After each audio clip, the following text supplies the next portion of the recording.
Sugar खाए काजू किशमिश, मुर्गी खाए बेदाना, और देखो कैसे लूट लिया राजा ही राज खजाना। पटना में जादूगर आया, जादू एक दिखलाया, चुटकी बजाकर मंच पर उसने भैंस एक बुलवाया। तेजस्वी जी जो निकले हैं वो अपराध यात्रा पे निकले हैं, जहां गाय भैंस स्कूटर पे ढोया जाता था, स्कूटर का नंबर देकर ट्रक और बस का घोटाला किया जाता था। वैसे घोटालाबाज के पुत्र हैं। यह विकास नहीं, यह घोटाला के लिए, अपराधीकरण के लिए यह यात्रा निकाले हैं। कोई अपराधी, कोई नेता प्रतिपक्ष आके बोल दे, कोई एमएलए की इसका विकास हम किए, ओवरब्रिज हम बनाए, हवाई अड्डा का हम कर रहे हैं, डेंगराही पुल हम, अरे मुख्यमंत्री करता है, इतना दिमाग नहीं है। जिस तरह से आप लीड फेंक रहे हो, आप नम्मी फैल हो। शिक्षा को आप क्या जानोगे कि लीड को कैसे रखा जाता है, पेन को कैसे रखा जाता है, किताब कॉपी कैसे रखा जाता है। आप गाड़ी पे से जैसे चॉकलेट लुटाया जा रहा है उस तरह से कलम फेंक रहे हो। बिहार में चुनावी वर्ष है और चुनावी वर्ष में तमाम जो राजनीतिक दलें हैं, चाहे एनडीए हो या महागठबंधन, दोनों एक दूसरे पर निशाना तो साध ही रहे हैं, साथ साथ जनता को भी आकर्षित करने के लिए तरह तरह की यात्राएं निकाल रहे हैं। और इस यात्रा में हमने भी यात्रा निकाली है, चुनाव यात्रा। हम लोग पहुंचे हैं बिहार के सहरसा विधानसभा में। सहरसा एक जिला भी है और इस जिले में 4 सीटें जो है आती है विधानसभा की, और बगल में चूंकि हमारे साथ ऐसे गेस्ट बैठे हैं जिनके पास 8 सीटों की जिम्मेदारी है। दिवाकर बाबू भाजपा के प्रभारी है सहरसा और मधेपुरा विधानसभा के। दिवाकर जी, बहुत बहुत स्वागत है आपका। इन 8 सीटों पर हम आपके समीकरण को जानने के लिए आपके पास पहुंचे हैं। कल ही बिहार विधानसभा के नेता प्रतिपक्ष और आरजेडी के नेता तेजस्वी यादव आपके जिले में आए, तरह तरह के वादे किए। उन्होंने कहा कि कोई बेरोजगार नहीं रहेगा अगर बिहार में महागठबंधन की सरकार आती है। क्या आप लोगों को लगता है कि ये चुनावी जुमला है, चुनावी ढकोसला है, या संभव है कि हर किसी को सरकारी नौकरी दे दी जाए? कि सबसे पहले तेजस्वी जी जो निकले हैं वो अपराध यात्रा पे निकले हैं। तो बिहार अधिकार यात्रा निकाल, बिहार अपराध अधिकार यात्रा। हाँ। जब वो अपराधियों के बीच जा रहे हैं जी, अपराधियों को एकत्र कर रहे हैं, जो जंगल राज उनके माता और पिताजी ने 15 साल तक बिहार को देने का काम किया। बिहार की माँ बेटियां बहन घर से निकलती नहीं थी। 1990 से लेकर 2005 तक अपराधियों का बोलबाला था। आदरणीय बिहार के मुख्यमंत्री नीतीश कुमार जी और स्वर्गीय उप मुख्यमंत्री सुशील कुमार मोदी जी ने जो बिहार को न्याय के साथ विकास देने का काम किया, अपराधियों को भगाने का काम किया, और लगातार अपराधियों को 20 साल से बिहार से भगाने का काम कर रहा है, उसी को पुनः बिहार में जंगल राज कैसे आवे, बिहार में अपराधियों का बोलबाला कैसे हो, इस बिहार में किस तरह से लोग को लूटने का काम, सरकार की योजनाओं को लूटने का काम इस बिहार ने किया है, वो यात्रा निकाल के ऐसे अपराधियों को, ऐसे ठगने वाले को, ऐसे घोटाला करने वालों की यात्रा ये बिहार में कर रहे हैं। मतलब ये बिहार अधिकार यात्रा नहीं है, बिहार अपराध यात्रा आपने इसकी परिभाषा दी है। एक सवाल और उठता है, आप देखिए, वो कहते हैं कि पलायन रुक नहीं रहा है।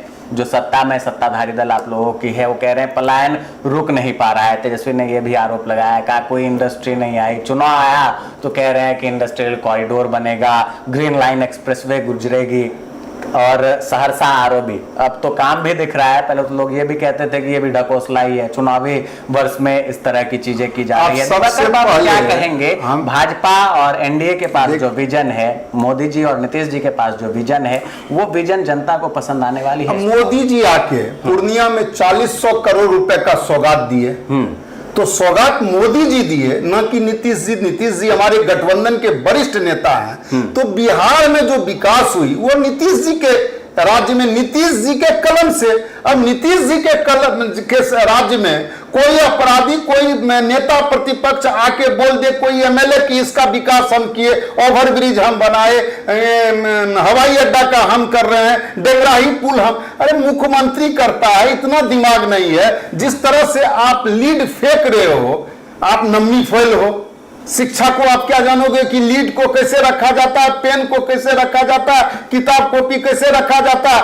आप गाड़ी पे से जैसे चॉकलेट लुटाया जा रहा है उस तरह से कलम फेंक रहे हो। हाँ। पढ़ाई का ज्ञान होगा, शिक्षा का ज्ञान, तब अपराध का ज्ञान है, घोटाला का ज्ञान है। जन्म लेने के बाद तुरंत जमीन का घोटाला करना प्रारंभ किया, माता पिता ने चारा घोटाला किया। एक बहुत अच्छा है, इसी राज्य में 1990 से 2005 तक कहावत था, सुगर खाए काजू किशमिश, मुर्गी खाए बेदाना, और देखो कैसे लूट लिया राजा ही राज खजाना। पटना में जादूगर आया, जादू एक दिखलाया, चुटकी बजाकर मंच पर उसने भैंस एक बुलवाया। मैं दिवाकर झट खड़ा हुआ, चिल्लाया, कहा अरे ओ जादूगर ये का किया कमाल, इस बिहार ने स्कूटर पर भैंसा ढोए हजार।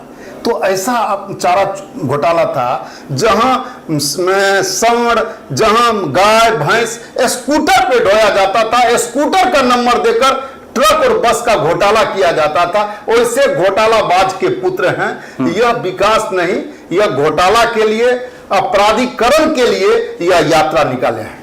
दिवाकर जी, अगर हम बात करें तो सहरसा और मधेपुरा कुल मिलाकर 8 सीटें हैं विधानसभा की, आपके लोकसभा में 6 सीटें आती है। इस बार क्या रूपरेखा आप लोग रख रहे हैं कि जो दोनों जिले हैं उनकी 8 में से कितनी सीटें जो है वो एनडीए जीतने जा रही है? और क्या लगता है कि चूंकि अभी तो यात्राओं का दौर है, आपके भी वरिष्ठ नेता यहाँ पर आएंगे, तमाम तरह की बातें होंगी, तो जो विजन देकर गए हैं तेजस्वी, या जिस तरह से वो कहते हैं कि हम माई बहन मान योजना के तहत 2500 रुपए देंगे, अभी एनडीए ने भी जारी कर दिया है, खुद जीविका के अकाउंट में पैसे ट्रांसफर हो चुके हैं कि 10,000 महिलाओं को मिलेगा स्वरोजगार के लिए। तो तमाम मुद्दे, तो मुझे लगता है कि जो विजन उनका होता था उसमें से 4 मुद्दों पर आप लोग हावी हो गए हैं। एक गैस सिलेंडर का भी मुद्दा है।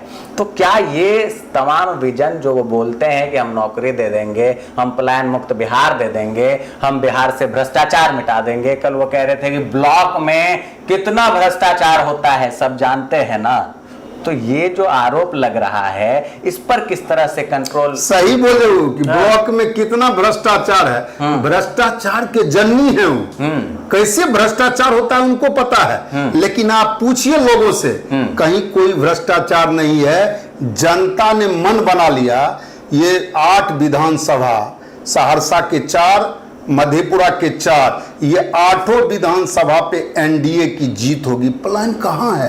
लोगों को रोजगार मिल रहा है, 40 लाख लोगों को रोजगार और नौकरी आदरणीय नीतीश कुमार जी के नेतृत्व में दिया गया है। नीतीश कुमार जी जिस नेतृत्व से बिहार का विकास कर रहे हैं, 2005 से पहले कुछ था बिहार में क्या?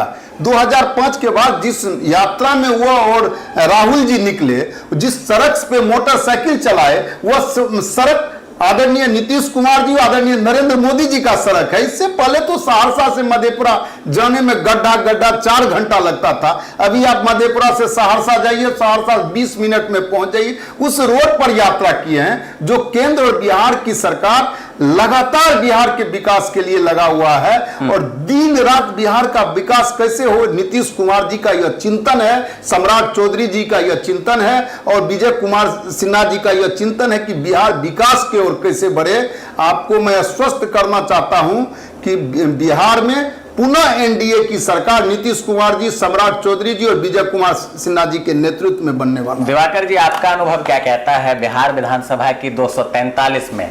यहाँ तो 8 सीटें आपने जीत ली, 243 में कितनी सीटें आप लोग जीतने जा रहे हैं? 225 सीट पर हम लोगों ने जीत का एनडीए कार्यकर्ता लक्ष्य रखा है, और आदरणीय नरेंद्र मोदी जी और नीतीश कुमार के नेतृत्व में 225 सीट हम लोग जीतेंगे।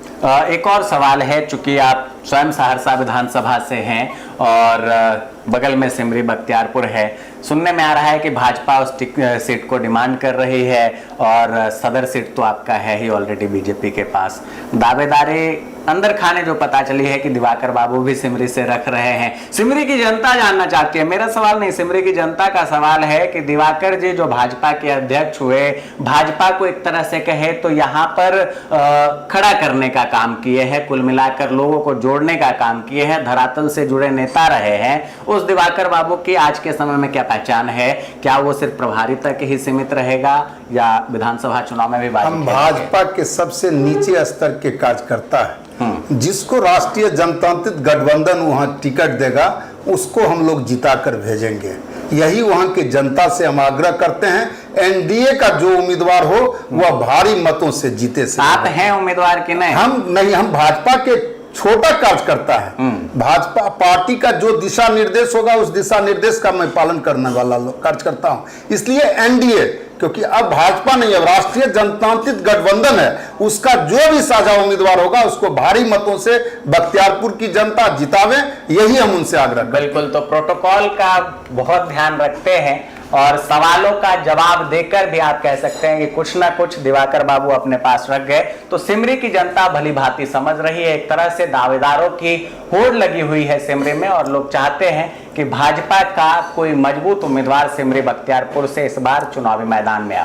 ऐसे में एक चेहरा दिवाकर बाबू भी हैं, ये वहाँ की जनता मानती है। ये बात जो है आप कह सकते हैं अंदर खाने चल भी रही है। दिवाकर बाबू भले ही उस पर से पर्दा ना हटाए और अभी पर्दे में ही रहने दे उन बातों को, लेकिन जिस तरह से बोलते हैं और जिस अंदाज में इन्होंने जवाब दिया है विपक्ष की बिहार अधिकार यात्रा का, आप समझ सकते हैं तेज तर्रार और कद्दावर नेता के रूप में इनकी पहचान पूरे कोसी और मिथिलांचल क्षेत्र में रही है। आप तमाम दर्शकों का बहुत बहुत धन्यवाद। दिवाकर बाबू, आपने भी अपना कीमती समय दिया, और चूंकि अभी आप भी कहीं से यात्रा करके ही आ रहे हैं और इस समय में आपने अपना समय दिया है, आपको भी बहुत बहुत धन्यवाद। क्योंकि मधेपुरा में युवा मोर्चा के द्वारा आदरणीय प्रधानमंत्री जी के जन्म दिवस के उपलक्ष्य पर ब्लड डोनेशन कार्यक्रम था, वहीं से हम वापस लौटे। चलिए, आप तमाम दर्शकों का बहुत बहुत धन्यवाद। नमस्कार।